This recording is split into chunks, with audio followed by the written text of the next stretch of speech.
it's Margaret Boy, interview coach, helping you get hired, promoted and paid more.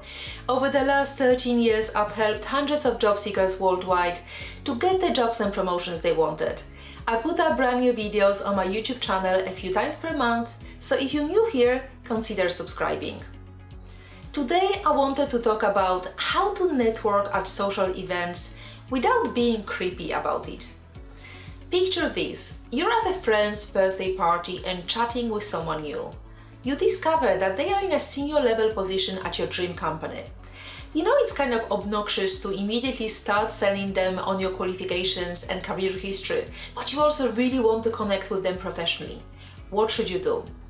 We all know that networking is essential to position ourselves for future career opportunities, but for a lot of us it still doesn't feel natural to do. You don't want to miss an opportunity to connect with someone who could be helpful to your career, but you also don't want to put them off by trying too hard or appearing to be desperate. The good news is that since networking is ideally about forming genuine relationships, a social gathering can be a perfect place to make these connections. When you meet someone at a non-networking event, they are likely to be more relaxed, so it could be actually better than networking in a formal setting. Take advantage of that and really get to know the person you're speaking with and not just about the work. Here are some tips on how to network at a non-networking event. Firstly, listen more than you talk. Pay attention to what the other person is saying. Most people end up talking about work at social gatherings anyway, so when that happens, you can ask them how they got into their field, what they like and dislike about the work. Not only will it show that you are genuinely interested, but you get a chance to learn more about this specific industry. Also, focus on building a relationship. Don't just talk about work either. You'll want to find some common ground, so look for commonalities. You might also want to take a minute after the conversation to make a note of anything unique for future reference, so you can briefly mention that next time you speak to that person.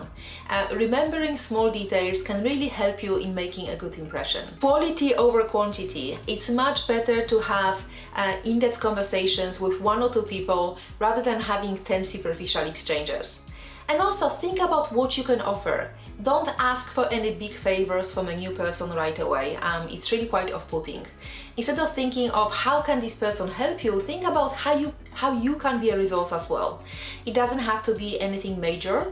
It could be as simple as you making a recommendation of a good restaurant or a doctor in your area. Anything that will show that you are just not talking to them for your personal or professional gain. And finally, suggest a casual way to keep in touch. When you meet someone at a social event, it might feel quite awkward to just whip out your business card at the end of the conversation. So instead, you might want to suggest swapping social media information or phone numbers. Then wait a few days and send them a quick text message or a direct message to thank them tell them it was great to meet them, and suggest taking them out for coffee or lunch to continue the conversation. Now it's also a good time to connect with them on LinkedIn if they have a profile.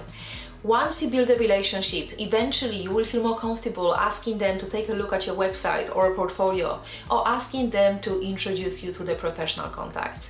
I hope that you found these tips useful.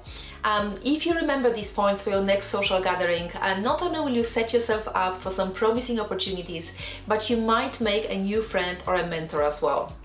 Thank you very much for watching, and I will see you soon on another video. Bye for now.